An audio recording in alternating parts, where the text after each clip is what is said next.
Evenings in Atlanta have a certain rhythm. But through this night throbbed something more sinister, deeper, and much more terrifying than anyone could have imagined. Expected. The city was lighted by neon signs and streetlights. Beneath the shine, though, there were already whispers that by sunrise would be a popular news sensation. Tamar Braxton had been brought to the hospital with a shattered face, missing teeth, and a trembling voice. Admitted that she was on the verge of death. This was more than just another fan rumor. Once believed to be untouchable, the woman in the shocking photo is now damaged, injured, and chained to unexpected identities. Yandy Smith, Harris, Mendez, Funky Denva, and The Shadow. In Atlanta, cousin Kesha will always be remembered. The evening had begun in harmless glory on the surface. Tamar Braxton was sitting across from her longtime friend Funky Denva at Ruth's Chris Steakhouse, glowing with confidence and smiles. The short Instagram snippets that circulated online gave the impression that the table was a celebration of friendship, replete with clinking glasses, polished laughter, and cheerful conversation. But Atlanta is more conscious. In this city, perfection never stays perfect. A giggle may hide a struggle, and a glass of wine can start a blood on the sidewalk. A supper that seemed like a get-together turned out to be the beginning of a night that would go out of hand. Into chaos, allowing fans to examine every action frame by frame. After dinner, Tamar Braxton and Funky Denva crept into the already popular V12 lounge. Pulsing with a booming bass and flashing lights, there was a sudden shift in temperature. Mendeecees Harris stood inside, leaning back in his usual smug silence. He was only waiting for a spark, like gasoline. For years, whispers have swirled around his name: betrayals, infidelity, and cheating. His methodology hasn't changed, though. Keep quiet. Allow the storm to envelop him. Let women bear the burden of the drama. Let the blogs rage while he stays still. Silence would not be enough this time either, as witnesses said Tamar Braxton and Mendeecees Harris were too close that night. They moved closer, their heads almost touching, their hands just brushing, their voices quiet. It didn't work. It wasn't casual. It was dangerous. In Atlanta, danger also has a way of drawing attention. When Mendy sees Harris, Yandy Smith invariably follows. And when she stepped inside that lounge, the air altered once more, this time with an oppressive weight. A shouter is not Yandy Smith. She doesn't leap forward. Regarding theatricality, she doesn't overdo. Her weapon has always been silence. Quiet, precise, sharp, strategic. However, that silence was more forceful than 100 yells. Picture the scenario. Tamar Braxton laughed uncontrollably, enjoying the attention, as though she should have been sitting so close to Mendeecees Harris. Then Yandy Smith walked in, clean and calm, but with a presence that was stronger than a shout. The sound beneath her eyes was the buzzing of the silent threat, even if the music raged. Tension shattered the air like glass. Some claim that Tamar Braxton smiled first, as if it didn't matter. Some think Yandy Smith came straight up to her, ready to regain her territory with a single look. In any case, the clash was inevitable. Witnesses recalled Tamar Braxton giving a caustic, "You got a problem?" shout through the dense bass line. "Do I?" Yandy Smith shot back, her tone even, her phrases serene, her eyes piercing with the might of swords. Every phone rang and every drink on the table froze. Atlanta cutting was imminent and everyone in the room knew it, adding to its turbulent history with yet another controversy. What about Mendeecees Harris? As befitted his character, he reclined back and said nothing. It has always served as a protection for him. Let the women burn one another while he remains untouchable. One of those guys who survive chaos by pretending you're not there. But that night, his silence did not protect him. It condemned him. Since Tamar Braxton isn't a quiet person, she started to shout more and throw shade like darts. "You think you have him?" Witnesses said that when she roared, her eyes blazed. Yandy Smith, ever the strategist, used her silence to speak louder than words. The amount of tension was unbearable.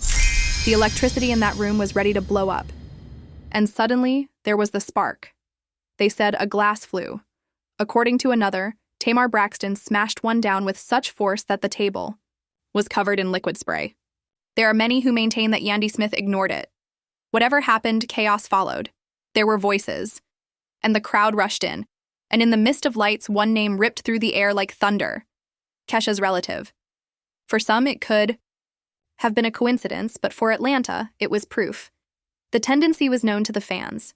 After completing her assignment, cousin Kesha came out when Yandy Smith needed the unclean. She has gained notoriety ever since she lunged at Samantha, the mother of love and hip-hop, during their reunion. Viewers keep returning to Mendeecees Harris's child. Rumors swirled that she was at the lounge, and witnesses muttered about her body. While managing the uncertainty, the tale was locked. It didn't matter if there was proof.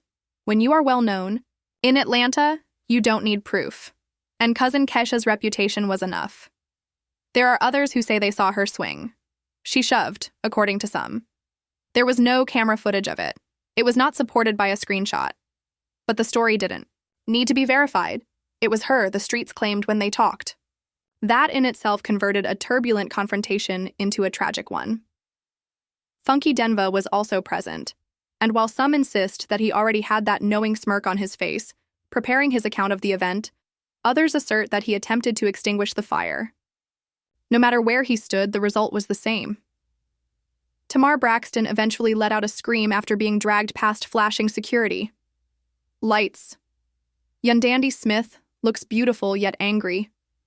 Mendeecees Harris was unreadable, and Funky Denva was caught in the corner between a pundit and a friend. The images burned themselves into memory, too hot to ignore. Hashtags started to appear when Tamar Braxton hurried out of the V12 club. Tamar vs. Yandy Mendeecees controversy on Clash ATV 12. Before she ever got home, TikTok alterations ruined timelines. On Instagram, there was a lot of speculation. When it comes to theories, Twitter is brutal, but nobody had any idea what would come next. Tamar Braxton's remarks shocked the internet a few hours later. I almost died. I woke up in a pool of blood. My nose broke. My teeth are gone. My memories are gone. The post wasn't just a post, they were a confession of dread. All at once, the bold, unfiltered admirers of Tamar Braxton became silent. Her might was consumed by shock. The city became chilly. The blogs ceased to publish. Even her critics froze. No longer was this enjoyment. Blood was involved. Tamar Braxton was drawn to more than just drama. She was dragged into the hospital. And the timing was too sharp and precise to be dismissed as a coincidence. She got into a brawl with Yandy Smith. Her seat was uncomfortably close to Mendeecees Harris's. Funky Dinah accompanied her. Then broken, she woke up. Silence marked by fate, accident, or revenge. Because in Atlanta, silence is never empty. Yandy Smith's calm is her strongest chessboard approach. The secret to Mendeecees Harris's survival is his silence. One method is camouflage. In addition, Tamar Braxton, who has never been a silent person, suddenly stopped talking. That silence couldn't have been broken by a cry. Her broken and bleeding look wasn't written off as an accident by the internet. It was called retribution. And the shadow of cousin Kesha was clearly seen once more. The street spoke. The hashtag yelled, and the participants' silence was more powerful than words. All the while, one face kept appearing in the middle: Funky Denva. The man had been in the car, in the lounge, at the meal. The man who may have clarified the misunderstanding. The man who had the chance to keep his friends safe. But when it did happen, he didn't appear shocked. His voice was unfazed. He laughed. He turned the narrative into a comedy and the blood into a jest, making himself the star of a tragedy that wasn't his. Instead, supporters turned against him and joined in his laughter. They shouted, "How can you joke?" When Tamar Braxton disclosed that she had almost died, but Funky Dine wasn't done yet. In one of his own videos, he revealed something disturbing. Tamar. He received an SMS from Braxton the morning after the fight. There was something unnerving about her comments. 4 of my teeth are gone. Are you acquainted with a dentist? 4 teeth fell out in one night. Additionally, Funky Denva smiled and used it as gratification instead of rushing to her rescue, calling the police, or even just making an offer. Fans didn't find it hilarious. It was betrayal. As the internet ripped him to pieces, there was yet another uninterrupted and unnerving silence. Mendeecees was silent. If Mendeecees had nothing to hide, fans wondered why he stayed silent as the internet as a whole sought answers. Why didn't he step in to protect? Should he defend Tamar Braxton, defend Yandy Mendeecees, or clear his own name? His quiet was not interpreted as a show of power this time. It was seen as guilt. The quiet that had appeared like a ploy suddenly seemed like a confession, and patterns can be harmful in this way. When you've built a reputation for being quiet while ladies are flaming around you, people don't wait for proof. They believe that silence is the truth, and that's exactly what happened. Fans filled in the spaces. For him, they wrote his contribution to the dispute without seeking his input. Deciding that he was too comfortable and close to Tamar Braxton that night, leaving Yandy Mendeecees to do the heavy work and being too focused on getting by to speak.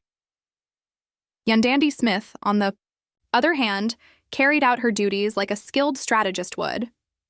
While blogs were spinning various versions of events, hashtags were trending, and the internet was boiling, she created perfection online. Images of the family, commercials, steadfast smiles, and calm captions. To her adversaries, it was further proof of guilt, but to her fans, it showed that she was unaffected. That's her pattern, they wrote. She never screams, she never loses her temper. She lets the streets speak for themselves and lets her cousin's reputation do the talking.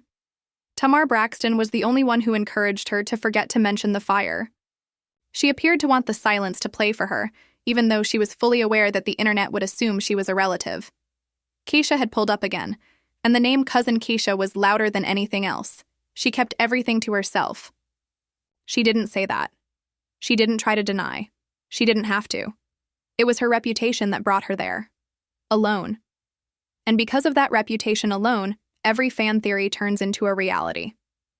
At the reunion, they recalled the altercation. They remembered her lunging over couches and rushing past security. They remembered how Yandy Mendeecees never raised her fists and always had Kesha by her side. Sighed. When Tamar Braxton woke up bleeding, toothless, and beaten, no one inquired as to whether Kesha was there. They simply concluded that she was. Artists on TikTok replicated her shadow entering the club. Instagram fan sites were overrun with memes that made a rumor become reality, while Twitter users shared pictures of Yandy Mendeecees along with warnings like, "Don't touch her man unless you're ready to see Kesha." Funky Denva made things worse all the time. Rather than retreat or show fear, he became more humorous. His sarcasm. His wanted poster depicting himself as the suspect infuriated many. They didn't chuckle. They were disgusted. Tamar Braxton suffered. More than just bruises. She was hospitalized, losing teeth, and openly admitted to having almost died. Which friend is now cracking jokes? His fans didn't find his humor amusing. It was cover-up of energy. The most incriminating proof was his own words that morning. When Tamar Braxton woke up, she admitted via text that she had lost 4 teeth. It wasn't a joke. It wasn't a skit. It was her whole universe.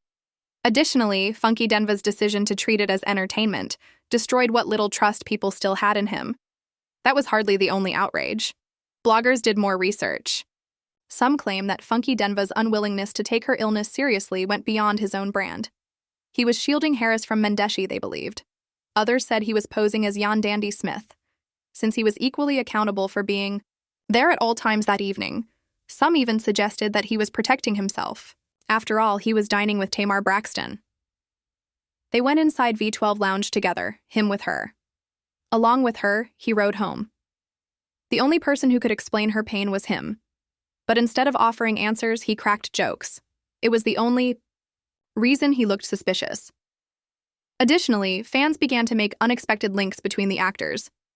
They remembered how Mendy's character, Harris, had a tendency to let women take the brunt of scandals while remaining unaffected. They pointed out that Yandy Mendeecees' brand relied heavily on deflection and silence.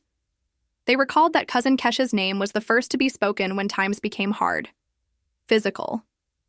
In addition, Funky Denva's laughter now matches the puzzle. Too well.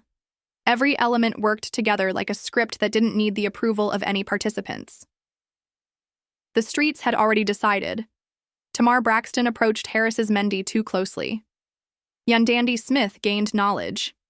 Funky Dineva turned the situation into a circus when cousin Kesha showed up. The impact was more than just gossip. It was cultural. TikTok creators did more than just recreate the night. They made it into a series of clips. Tamar Braxton falters under the glaring light. Across the room, Yandy Smith was frowning. Men's Harris sat silently in the corner. The cousin Kesha, dashing amid the chaos and craziness, Danae's laughter in the background. On Instagram, memes are more popular than the real thing. Yandy was featured in a post that went viral. Smith's expression as he says, "She gets rid of mistresses, not fights with them."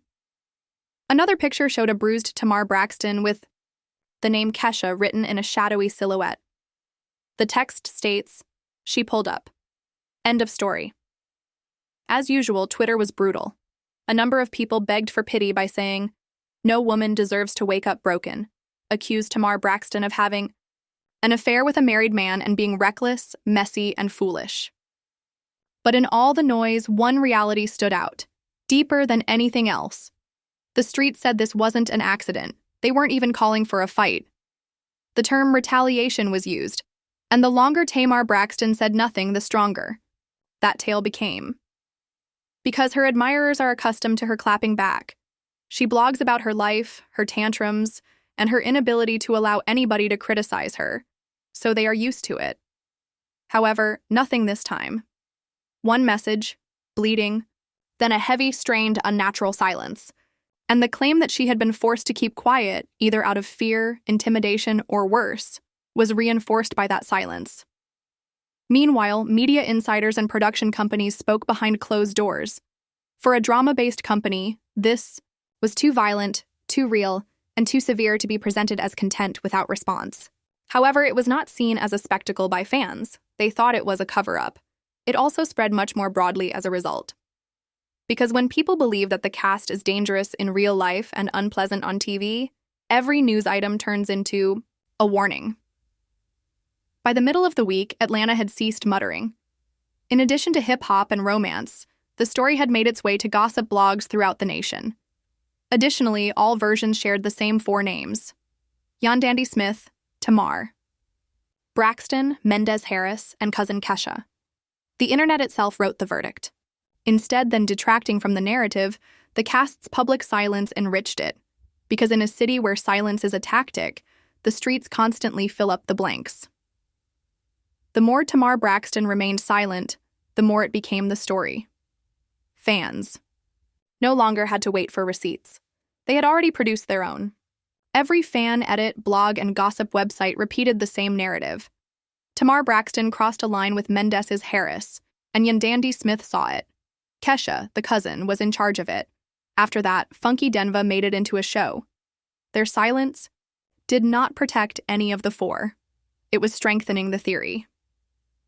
In Atlanta, choices are made by the streets when no one speaks. And this was no coincidence, since the streets had already decided. In the background, there were whispers circulating about what had really happened when Tamar Braxton left V12 Lounge. According to others, the last person she went home with was Funky Dineva, to witness her before she fainted.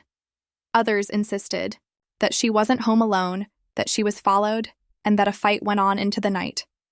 The outcome appeared certain, but the actual situation was unclear. She had lost 4 teeth, her face was damaged, and she was covered in blood by daylight. Her voice trembled with pain. And instead of moving forward with panic, Funky Dineva smiled.